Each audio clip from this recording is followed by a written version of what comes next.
জলাবদ্ধতা নিরসনে উপজেলা প্রশাসনের ভূমিকা খুবই গুরুত্বপূর্ণ, কারণ তারা মাঠ পর্যায়ে সরাসরি কাজ করে।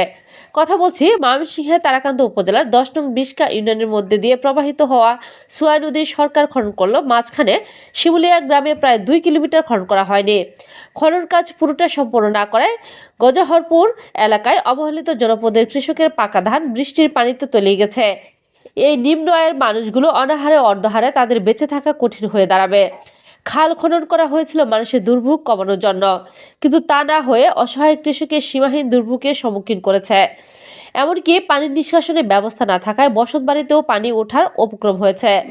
এমত অবস্থায় উপজেলা প্রশাসন যেন ভুক্তভোগী মানুষের পাশে থেকে শিমুলিয়া গ্রামে অসমাপ্ত খনন কাজ দ্রুত সমাপ্ত করে ভুক্তভোগী অবহেলিত মানুষের পাশে এসে দারুণ আহ্বান জানিয়েছেন।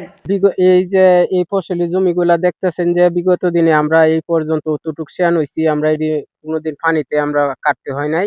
আমরা এই যে সোয়াই নদী খননের পরে আমরা পানি যখন আস্তে আস্তে সোয়াই নদীর দিকে চলাচল না করে আমরা বাড়ির দিকে পানি যখন আরো দাওয়া করতেছি।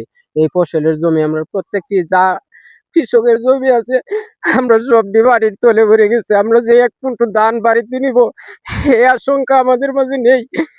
কোনো সময় কি শিমুলিয়া গ্রাম কুদনের বাহি মাঝখানি টাইম নদীকরণ বাহি এনো আমরা দিছে না কুদবার, তারা দিছে না, তারা আর কুদ্দা হয়েছে না, মানে এই এর লাগি আমরা এই সমস্ত জমিনের মধ্যে পানি ধান পানির তলে আপনি কি ঠান্ডায় কাঁপতেছেন? ঠান্ডায় কাঁপতাছি। এই যে দেখুন না, সকাল থেকে ধান কাটতেছি পানির তলে। এখন আপনি আমরা যে বক্তব্যটা আপনারা সচক্ষে দেখতেছেন, আরো যদি সরকারি বা উপরস্থ কর্মকর্তারা তারা ফিল্ডে দেখতো তাহলে আমাদের আরো ভালো হইতো। আমরা দেন এই যে ফসল কোনো ফসল মাত্র হগলে একটু সামান্য একটু ফাঁকতেছে, আগলা লইতেছে, এটিও ওই যে আমরা পানির বয়ে আগে কাটতে আলতেছি, ডুব বাড়িয়া বুড়ারিয়া এই যে বুড়া কলা গাছ দেবান দিয়া আমরা কাটতে আলতেছি। আর এই যে কাঁচা দেখেন অনেক ধান পানির তলে। না এরকম দুর্ভোগ আমার দুর্ভোগ হওয়ার কারণ কি? এরকম দুর্ভোগ হওয়ার কারণ হলো ওই যে সোয়াই নদী খনন। সোয়াই নদী খনন মানে সোয়াই নদী আমরা জানি এই নদী খনন করছি, তো বাধাটা কোন না, বাধা হইলো এই যে শিমুলিয়া 2 কিলো রাস্তা জায়গা এটা অর্ধ সমাপ্ত রয়ে গেছে। এটা বলে তারা সিএস ভুক্ত জমিন। আমরা এই যে কত অনেক উদ্যোগ নিলাম, টিউনু সাহেবের কাছে গেলাম, তারা হইলো তারা বুঝাইলো, তারা একবার শিকার আইছে 30 ফিট দিব, বেকু টেকু আইছে লামাইছে, লামানির পরে আবার বেকু তুলে দিছে।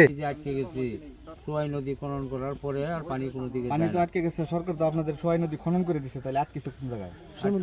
শিমুলিয়া কত নি জায়গা আটকেছে? এটা 1.5-2 কিলো জায়গা হবে। 1.5-2 কিলো জায়গা, মানে এই জন্য পানিটা যাইতে পারে না।